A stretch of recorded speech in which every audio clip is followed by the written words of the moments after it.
Bien, por favor acompáñame a lo que es la carta a Colosenses. Recordemos que estamos estudiando esta carta versículo a versículo y ya vamos en el capítulo 3. Y como también es bueno siempre hacer un repaso de todo lo que hemos visto, por supuesto.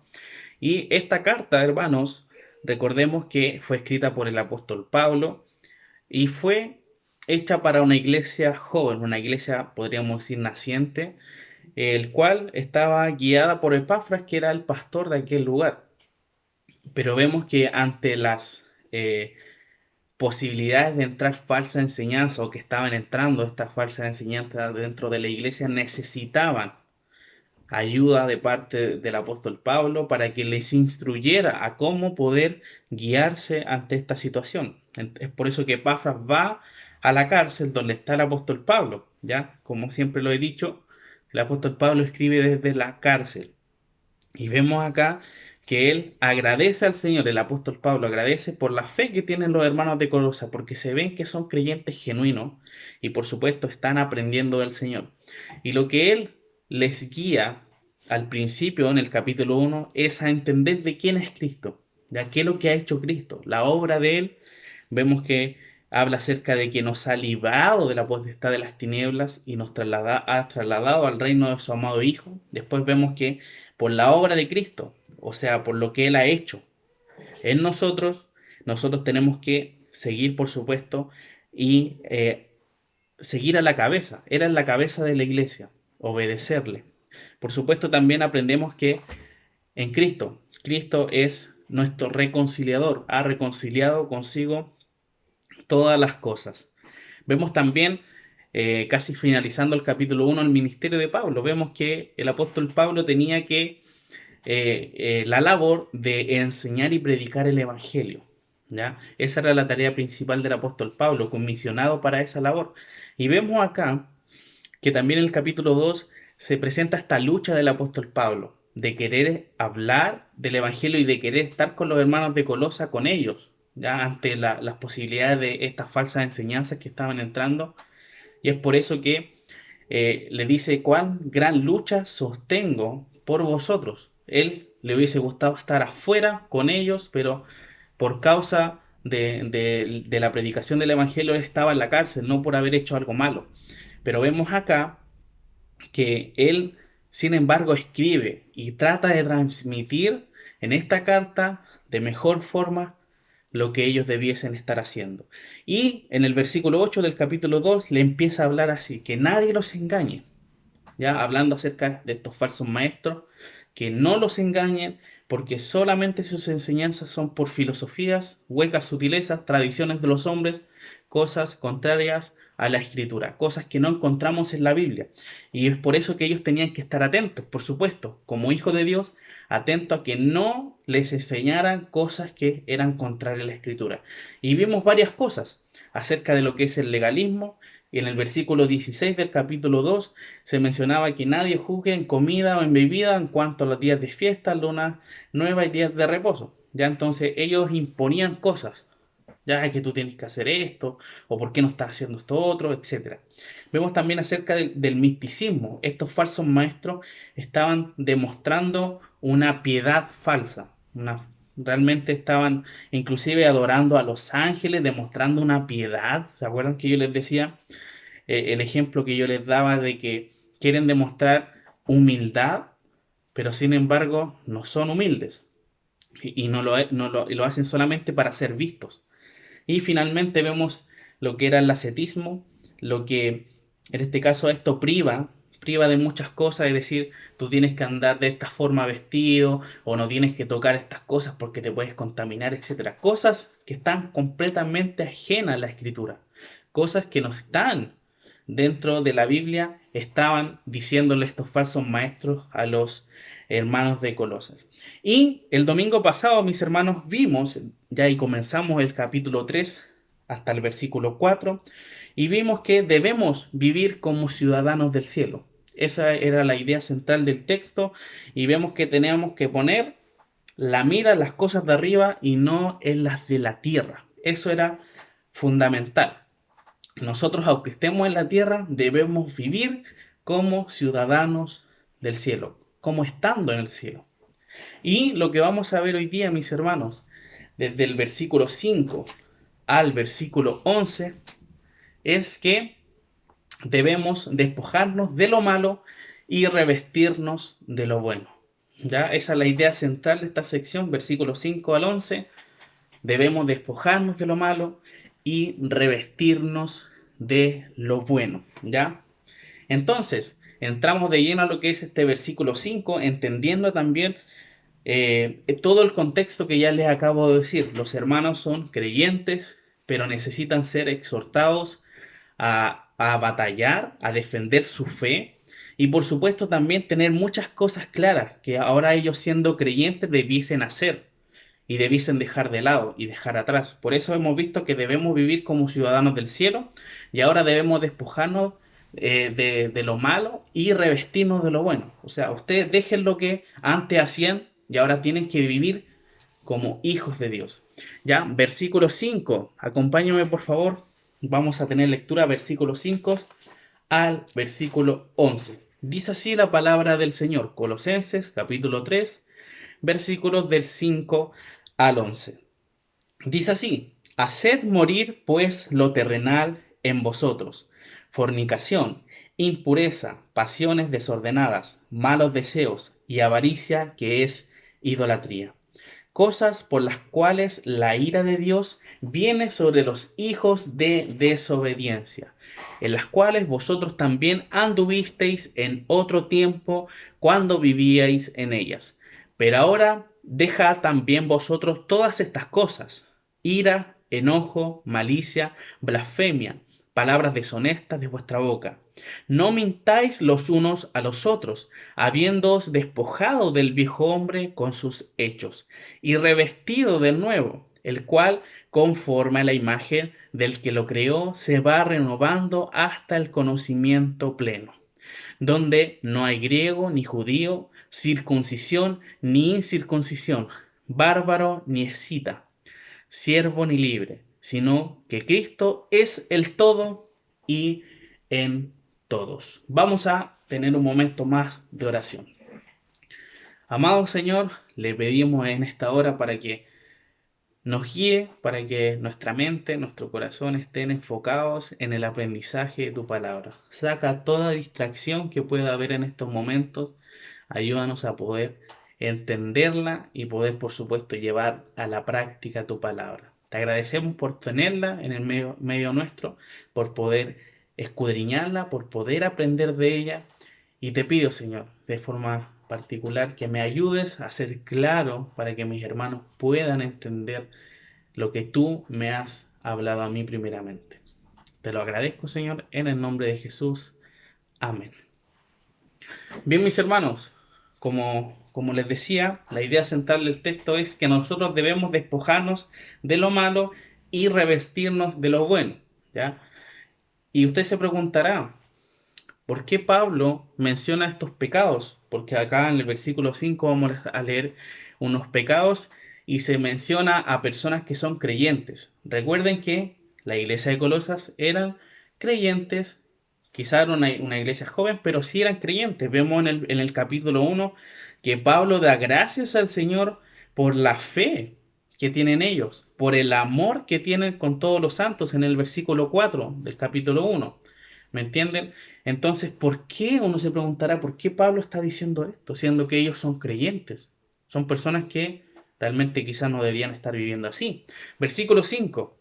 Haced morir pues lo terrenal en vosotros: fornicación, impureza, pasiones desordenadas, malos deseos y avaricia, que es idolatría. Entonces, como hemos muerto con Cristo, en el versículo 3 del capítulo 3 se menciona: porque habéis muerto y vuestra vida está escondida con Cristo en Dios. Se nos dice que nosotros hemos muerto con Cristo.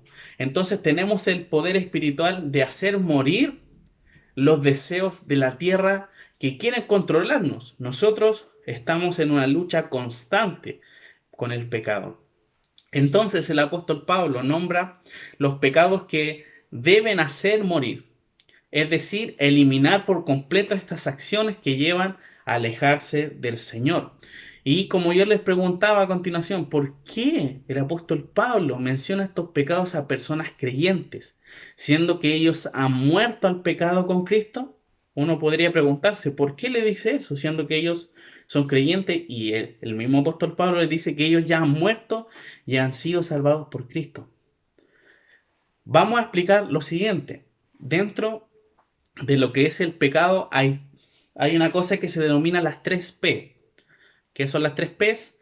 La pena, el poder y la presencia del pecado. Entonces Pablo está escribiendo porque ellos aún están bajo el poder del pecado. Cristo, cuando murió por nuestros pecados, murió por la pena del pecado.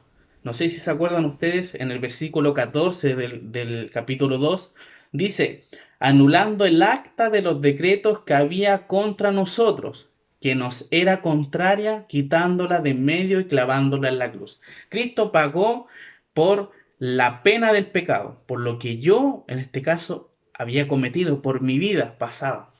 Pero, sin embargo, uno que es creyente y todos sabemos que estamos luchando con el pecado hoy en día. Constantemente seguimos pecando. No es porque seamos hijos de Dios, somos perfectos y santos y no cometemos pecado, por supuesto que no. Y es por eso que se menciona esta segunda P, que es el poder. Estamos luchando con este cuerpo pecaminoso, con esta carne que se menciona en Romanos, que Pablo está luchando con ella. Y vemos también que finalmente está la presencia del pecado. Cuando estemos con Cristo en gloria, viviendo para siempre, no va a haber presencia del pecado, ya no va a haber más pecado. ¿Ya? Por eso se mencionan esas 3 P's, la pena, el poder y la presencia. Pablo está refiriéndose acá a lo que es el poder del pecado. ¿Ya? Por eso nosotros como creyentes debemos permanecer puros y santos ante el Señor y despojarnos de estas cosas que nos desvían del Señor. Y dice, haced morir pues lo terrenal en vosotros. Esta palabra haced, hermano, es un imperativo. ¿Qué quiere decir el imperativo? Es una orden. Les está mandando, ustedes deben hacer morir pues lo terrenal en vosotros. Y se menciona acá fornicación, impureza, pasiones desordenadas, malos deseos. Y esto tiene que ver con lo que es la inmoralidad sexual, por supuesto. Entonces, claramente a las personas que son creyentes pueden caer en estas cosas. Y es por eso que el apóstol Pablo les dice que tienen que hacer morir esas cosas. No tienen que volver a regenerarse dentro de nuestra vida. Vemos también que, no tengo para qué definir todas esas cosas, yo creo que todos estamos claros de lo que son. Vemos también lo que es la avaricia, ¿ya? Que se menciona como algo igual importante. La avaricia, mis hermanos, es el pecado de querer siempre más, de codiciar posesiones y quererlas para uno mismo, la cual esto se dice que es idolatría, ¿ya? Lo cual pone a esto a la altura de Dios. O sea, yo tengo, no sé, un vehículo, último modelo, y realmente es como lo mío. Yo quiero tener lo mejor y lo comparo al nivel mismo de Dios. Es decir, no, esto es lo más importante para mi vida, mi vehículo. Estamos comparándolo con Dios. Eso es idolatría, ¿ya? Puede ser un vehículo, puede ser cualquier cosa. Inclusive los hijos, muchas veces los comparamos y los ponemos por sobre Dios. Y hay que tener mucho cuidado con eso, mis hermanos. Todos estamos propensos a caer en estas cosas. Y esto es lo que el apóstol Pablo quiere dejar en claro. Por algo lo está mencionando. Los creyentes pueden caer en estas cosas. Si no tenemos nuestra mente en el Señor, nuestra comunión con Él, en este caso pasa a ser algo no necesario. O sea, si uno realmente no tiene el Señor en su vida constantemente de pensar y decir lo que estoy haciendo es para el Señor o no es para el Señor, posiblemente nuestra comunión, nosotros digamos que no es necesaria con Dios. Y eso es realmente triste. La oración, hermanos, la oración debe ser el oxígeno del creyente. Si usted no ora al Señor, es como si se estuviera ahogando. Y es porque posiblemente usted está diciendo, yo no necesito a Dios. ¿Me entiende? Por eso es importante la oración. Por eso los cultos de oración no son para juntarnos a hablar y saludarnos, ¿no? Nos juntamos a orar, porque eso es importante dentro del pueblo de Dios. y es fundamental. De esa forma nosotros vamos a estar en comunión con el Señor y comunión con nuestros hermanos. Y vamos a estar firmes, vamos a poder orar los unos por los otros para que el Señor nos fortalezca en las debilidades que nosotros tenemos. Versículo 6. Cosas por las cuales la ira de Dios viene sobre los hijos de desobediencia. O sea, todos estos pecados, la fornicación, la impureza, las pasiones desordenadas, los males deseos y avaricia, que es idolatría, el Señor descarga su ira sobre las personas no creyentes que hacen estas cosas.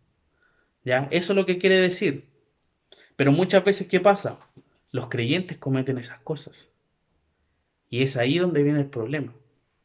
Estas cosas, hermanos, producen la ira del Señor por el pecado, los cuales caen sobre los hijos de desobediencia. Esta ira está preparada para los inconversos. Pero por la desobediencia de los hijos de Dios, el Señor también castiga esta situación. O sea, el pecado no queda inmune. El Señor va a reaccionar tarde o temprano al pecado. El pecado siempre trae consecuencias, hermanos. Aunque quizá en el momento no nos pase nada. Tarde o temprano posiblemente nos va a pasar algo y el Señor, en este caso, nos va a traer juicio a nuestra vida. Entonces, por eso es claro, todo esto que se mencionó, los pecados anteriores, son para los hijos de desobediencia, para los inconversos, para los que no conocen al Señor. Pero sin embargo, los hijos de Dios también caen en estas cosas, pero también van a recibir lo que es el castigo, ya que trae consecuencias de alguna forma. Versículo 7. En las cuales vosotros también anduvisteis en otro tiempo cuando vivíais en ellas. Los colosenses, como nuevos en Cristo, vivían antiguamente en estos desórdenes morales. Y esto era reflejo de la condición de pecado. Estas cosas son que no vivían practicando, pero que aún estaban posiblemente en tentaciones de caer. ¿Ya? Estos pecados que se mencionaban anteriormente. No es que ellos lo hicieran constantemente, pero posiblemente podían caer ante eso. Y es por eso que el apóstol Pablo les dice, hagan morir esas cosas, que no regenere, que no cobre vida en su vida, sino que sáquenlo, apártenlo, esos pecados que realmente son, ante los ojos de Dios, muy malos. Entonces vemos que es por eso que la exhortación es hacer morir todas las cosas, ¿ya? De una vez por todas. El grupo de pecados mencionados anteriormente, hermanos, eran relacionados al ámbito sexual o material, ¿ya? Como hemos visto, también se habla acerca de lo que es la avaricia, ¿ya? En el ámbito material. Eh, Vemos también que en estos versos Pablo habla sobre los pecados sociales, ahora los que vienen a continuación desde el versículo 8, que hay en los creyentes. Estos, mis hermanos, son denominados como los pecados respetables, ya pecados respetables. ¿Por qué? Porque los creyentes lo cometen y piensan que por cometerlo, no, si esto no se compara a la lista del versículo 5. ¿Ya? Así que el Señor no se va a enojar tanto, el Señor no me va a castigar por esto. Por eso nosotros pensamos que son pecados respetables, como que son permitidos, entre comillas, hacerlo. Y lo deja bien en claro el apóstol Pablo que eso no tiene que hacerse. Versículo 8. Pero ahora, recordemos que le está diciendo que eso del versículo 5 ya fue y no tienen que hacerlo, no tienen que caer en eso. Y le dice ahora, pero ahora dejad también vosotros todas estas cosas. La palabra dejad, ¿usted qué piensa que es? Otro imperativo, otra orden. Dejen estas cosas, ¿ya? Y dice lo siguiente, ira, enojo, malicia, blasfemia, palabras deshonestas de vuestra boca. ¿Ya? Eso son los pecados respetables, los que muchos dirán, no, yo los cometo, pero no importa, si total, no creo que el Señor se enoje tanto, si no ando, no soy avariento como menciona en otros versículos. No, se compara y se ve de la misma forma ante el Señor. Si es pecado igual ante el Señor, ¿ya? La ira, el enojo y la malicia son pecados de una mala actitud hacia los demás. La ira es el sentimiento en el corazón del enojo.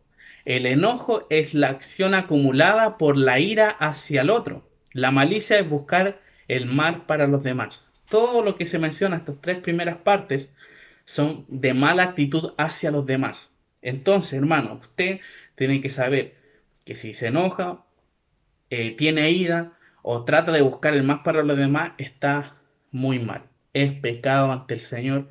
Y el apóstol Pablo, guiado por supuesto por el Señor, dice que tenemos que dejar de hacer estas cosas. Sigue diciendo el texto, blasfemia. ¿Qué son las blasfemias? Decir calumnias de otros y humillarlos. Eso es muchas veces un pecado bien común dentro de las personas, de que se hable mal de las personas porque no están presentes, ¿ya? Y eso hay que tener mucho, pero mucho cuidado. Vemos que el Señor las calumnias las castigó en el Antiguo Testamento. Vemos cuando María junto con Aarón calumniaron acerca de Moisés y María quedó blanca, ¿ya? Blanca por una lepra. Entonces vemos que ante esa situación tenemos que tener muchísimo cuidado de no hablar más de los demás si no sabemos si es con seguridad lo que se está diciendo. Sigue diciendo el texto, palabras deshonestas de vuestra boca, bromas de mal gusto, inclusive lenguaje obsceno, ya cosas que realmente no tienen que estar dentro de la boca de un creyente. Las malas palabras, yo creo que sabemos nosotros como creyentes que no debemos decir esas palabras que nosotros le enseñamos a nuestros hijos a que no deben decirlas. Por supuesto, entran de estas palabras deshonestas que no buscan ayudar a los demás, sino que busca siempre atacar y humillar a los demás. ¿Ya? Entonces, eso es lo que Pablo está diciendo. Tenemos que dejar esas cosas atrás. Y sigue diciendo después, versículo 9, la primera parte dice, ni no mintáis los unos a los otros. Otro imperativo, no mientan, no mientan. Eso es lo que está diciendo. ¿Por qué? Satanás, mis hermanos, es el mentiroso. Si caemos en mentir, estamos siendo parte de las acciones de él.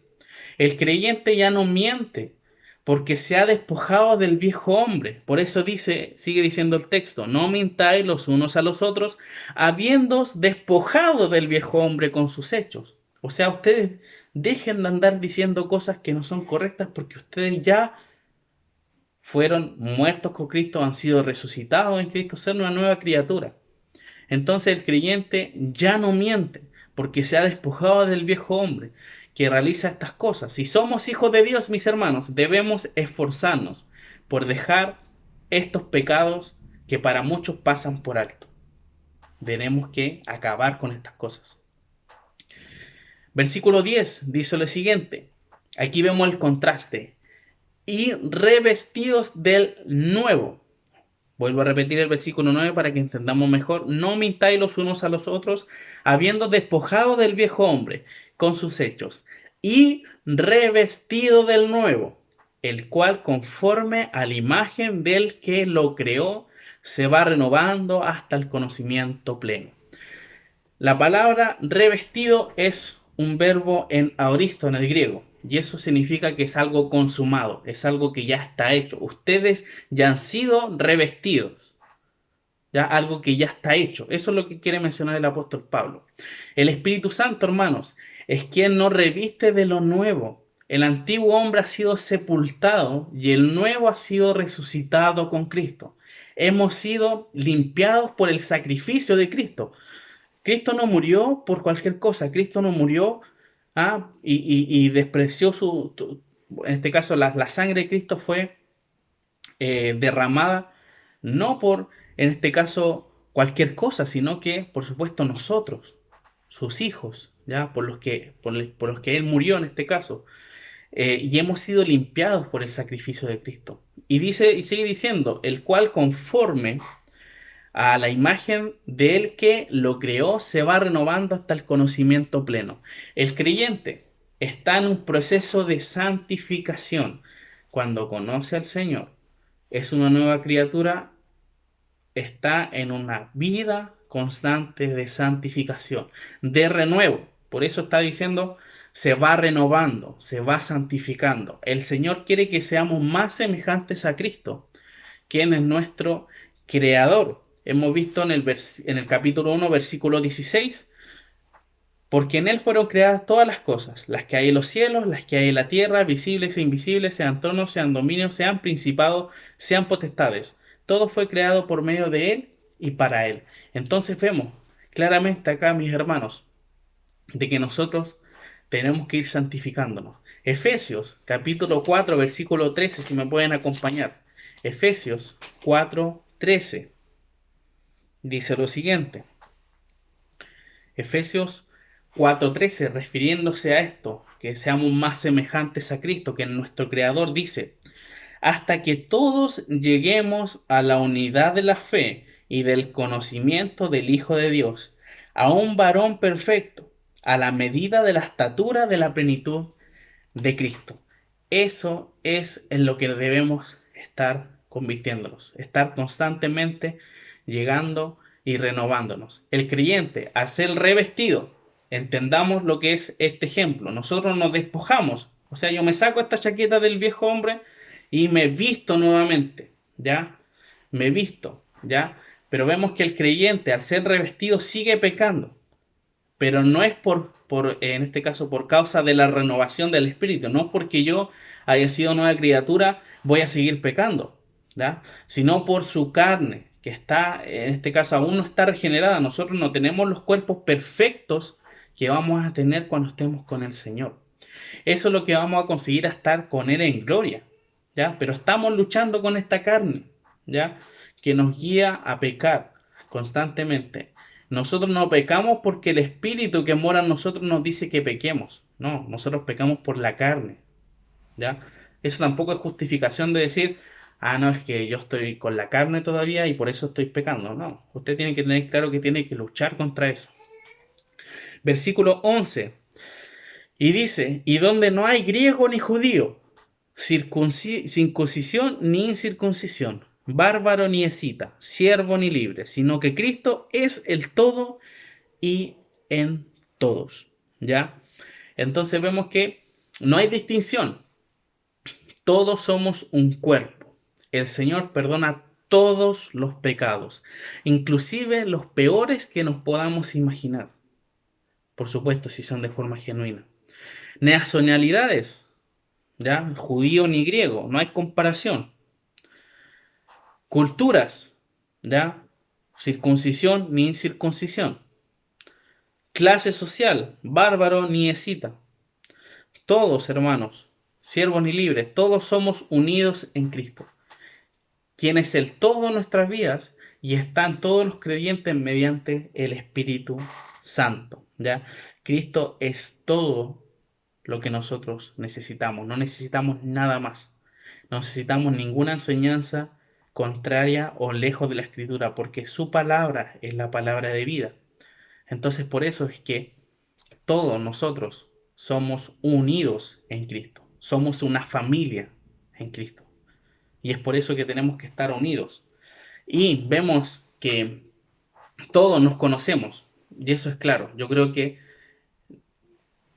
nadie puede decirle a usted algo que usted quizá ya no sabe. Es claro que todos nos conocemos perfectamente. Sabemos lo malo que aún hay en nosotros y lo bueno que deberíamos anhelar. Yo sé que tengo que cambiar esto. Yo sé que tengo que mejorar en esto. Pero también sé lo que debiese estar haciendo. Pese a esto, estamos aún en este cuerpo de pecado, hermanos, el cual no nos da el respaldo de pecar deliberadamente. ¿Ya?